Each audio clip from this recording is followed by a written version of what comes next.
رسول اللہ صلی اللہ علیہ وسلم کی نعت اور مدح سرائی نیکی ہے یا نہیں ہے؟ مجھے اس میں کوئی شک نہیں ہے کہ یہ نیکی ہی ہے، اور اس میں اللہ اور اس کے رسول کی رضا ہی ہوتی ہے۔ رسول اللہ صلی اللہ علیہ وسلم نے اپنی زندگی میں نعت سنی، اور نعتیں سنی، بلکہ نعت نہیں نعتیں سنی، اور بعض اوقات آپ خود جناب حسان ابن ثابت جو تھے صحابی، انہیں اپنے ممبر پر بٹھا دیا کرتے تھے اور فرمایا کرتے تھے قل یا حسان، حسان کہو، فإن جبریل معک، جبریل امین تمہارے ساتھ ہیں،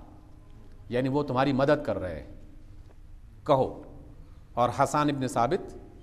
نعت کہا کرتے تھے، آپ کی تعریف، آپ کی سیرت، آپ کے اخلاق، آپ کی تعلیم۔ قریش نے آپ پر آپ کے خلاف حجب کی، یعنی آپ کے بارے میں کسی شاعر نے، قریشی شاعر نے کچھ غلط الفاظ استعمال کیے، آپ کی حجب کی، تو رسول اللہ صلی اللہ علیہ وسلم نے جناب حسان ابن ثابت سے کہا کہ حسان ان کا جواب دو شعر میں، انہوں نے شعر میں مجھ پر الزامات لگائے ہیں اور میرے بارے میں بدزبانی کی ہے، تم ان کا جواب دو۔ تو حسان کہتے ہیں کہ اللہ کے رسول، مجھے اللہ نے ایسی زبان دی ہے کہ میں اگر چٹان پر رکھوں تو چٹان شک ہو جائے، مراد یہ ہے کہ میں بہت بلیغ شاعر ہوں اور میں ضرور ان کا جواب دوں گا۔ جب وہ جواب دینے کے بارے میں سوچنے لگے تو حضور کہتے ہیں کہ حسان، تم قریش کی کیسے مذمت کرو گے؟ قریش میں سے تو میں بھی ہوں، میں بھی قریشی ہوں، تو قریش کی کیسے مذمت کرو گے تم؟ تو حسان کہتے ہیں کہ اللہ کے رسول، میں آپ کو اس میں سے اس طرح بچا لوں گا کہ جیسے خواتین آٹے میں سے بال باہر نکال لیا کرتی ہیں، تو آپ پر کوئی حرف نہیں آئے گا، میں ان کی حجب بھی کروں گا اور آپ کی مدح ثنائی بھی باقی رہے گی۔ جناب کعب ابن زہیر نعت پیش کرتے ہیں آپ کی جناب میں، آپ علیہ السلام نے اس کو سنا، تعریف کی، سراہا، اور خوش ہو کر اپنی چادر تحفے میں عنایت کر دی۔ اس لیے نعت پڑھنے کا کام بھی بالکل درست، صحیح،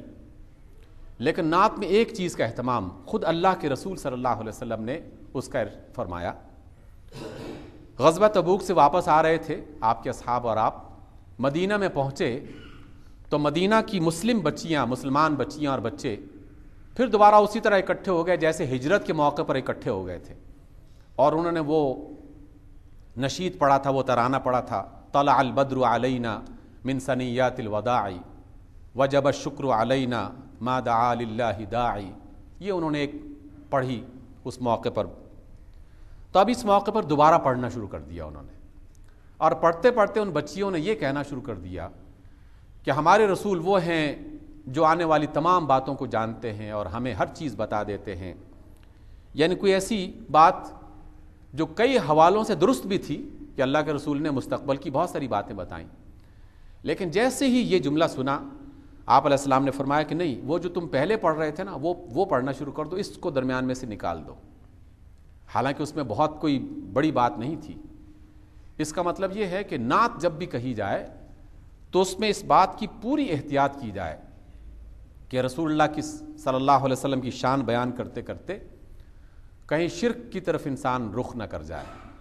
اور کہیں کوئی ایسا شعر نہ بنا دے کہ جس سے خود اللہ کے رسول بھی خوش نہ ہوں،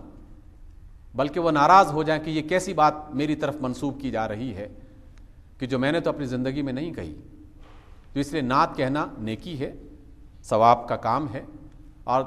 جتنے بڑے بڑے محدثین مفکرین گزرے ہیں ان میں سے بہت سو نے نعتیں کہی ہیں، بڑے بڑے مفسرین ان میں سے بہت سو نے نعتیں کہی ہیں، جن میں اصحاب رسول میں خود ابو بکر صدیق اور حضرت حسن، جناب فاطمۃ الزہرا، جناب عائشہ صدیقہ، ان کے بھی بعض اشعار ملتے ہیں جو مدح رسول میں کہے گئے۔ تیسرا، رسول اللہ صلی اللہ علیہ وسلم کی ذات گرامی پر درود پڑھنا، کوئی شک ہی نہیں، اللہ کا حکم، اللہ کے رسول کا حکم، اللہ کی پسند، اللہ کے رسول کی پسند۔ تو اس اعتبار سے کام میں اگر یہ تین کام ہو رہے ہیں تو یہ تینوں کے تینوں کام بابرکت ہیں۔ مسئلہ کہاں پر ہے؟ مسئلہ وہ ہے کہ جب میں اپنی پسند سے کوئی طریقہ اختیار کر لوں، آپ اپنی پسند سے کوئی طریقہ اختیار کر لیں، کوئی تیسرا بندہ اپنی طرف سے کوئی طریقہ اختیار کر لے، اور پھر وہ طریقہ سارے انسانوں پر، سارے مسلمانوں پر لاگو کر دیا جائے اور کہا کہ یہ کرو گے تو نیکی ہوگی، یہ نہیں کرو گے تو نیکی نہیں ہوگی، اور یہ بات غلط ہے۔ جو طریقہ پاکستان میں ہم اختیار کر رہے ہیں، اس طریقے میں سیرت پڑھنا، باعث نیکی، نعت پڑھنا کار ثواب، درود پڑھنا خیر و برکت کی بات، لیکن چراغاں کرنا اس کا شریعت کے اعتبار سے کوئی حق نہیں ہے، اور اس کی کوئی شرعی کوئی حیثیت اس کی نہیں ہے۔ اور کسی ایسے مقام پر ڈھول لے کر پیٹنا اور اس پر گھنگرو باندھ کر رقص کرنا اور کہنا کہ ہم اللہ کے رسول کی آمد پر خوش ہو رہے ہیں، یہ اللہ کو ناراض کرنا ہے، اللہ کے رسول کو ناراض کرنا ہے، بلکہ اللہ کے رسول صلی اللہ علیہ وسلم کو یہ بتانا ہے کہ ہم آپ کی بات نہیں مان رہے اور ہم آپ کی بات کو کوئی وقت نہیں دے رہے۔ تو جس کام سے اللہ کے رسول ناراض ہو جائیں، یقیناً وہ ایک حماقت والا کام ہے، اس کو کار ثواب تو بہت دور کی بات ہے، اور اس میں جائز ناجائز کی بات تو یہاں پر آ جاتی ہے کہ وہ اللہ کے رسول کو پسند ہی نہیں ہے۔ تو جو کام اللہ کے رسول کو پسند نہیں ہے وہ کیسے ہو سکتا ہے؟ چوتھی بات اس میں جزوی طور پر میں یہ کہنا چاہتا ہوں کہ وہ شخص کہ جو رشوت کا مال لے کر صدقہ اور خیرات کر رہا ہے، فریب اور دھوکہ دہی سے کمائے جانے والے مال سے تقسیم کر رہا ہے خیرات، تو رسول اللہ صلی اللہ علیہ وسلم نے فتویٰ دے دیا ہے، میں کوئی حقیقت نہیں رکھتا، میری کوئی مجال نہیں ہے، میری کوئی حیثیت نہیں ہے کہ میں اس کے بارے میں فتویٰ دوں، لیکن اللہ کے رسول نے فتویٰ دے دیا ہے کہ ان اللہ طیب لا يقبل الا الطیبہ، کہ اللہ پاک ہے اور پاک ہی کو قبول کرتا ہے، جس کا مال پاکیزہ نہیں ہے اس کو قبول نہیں کیا جائے گا وہاں پر۔ اس لیے اگر کوئی شخص یہ گمان کرتا ہے کہ میری رشوت کا مال حلال ہو جائے گا یہ کچھ پانی پلانے سے اور کچھ چاول کھلانے سے اور کچھ کھانا تقسیم کرنے سے، تو وہ غلط فہمی میں مبتلا ہے۔ پاک مال ہی اللہ تعالیٰ پاک پسند کرتا ہے، اس لیے دن، طریقہ، جگہ متعین کر دینا اور اس کو لازمی قرار دے دینا یہ ٹھیک نہیں ہے۔ لیکن باقی جو کام ہے، سیرت کا مطالعہ کرنا، سیرت بیان کرنا، نعت پڑھنا، نعت سنانا،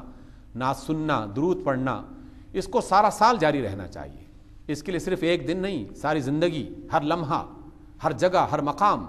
اس کے لیے مخصوص ہونا چاہیے۔ اس میں خیر ہی خیر ہے، کوئی خرابی نہیں ہے اس کے اندر۔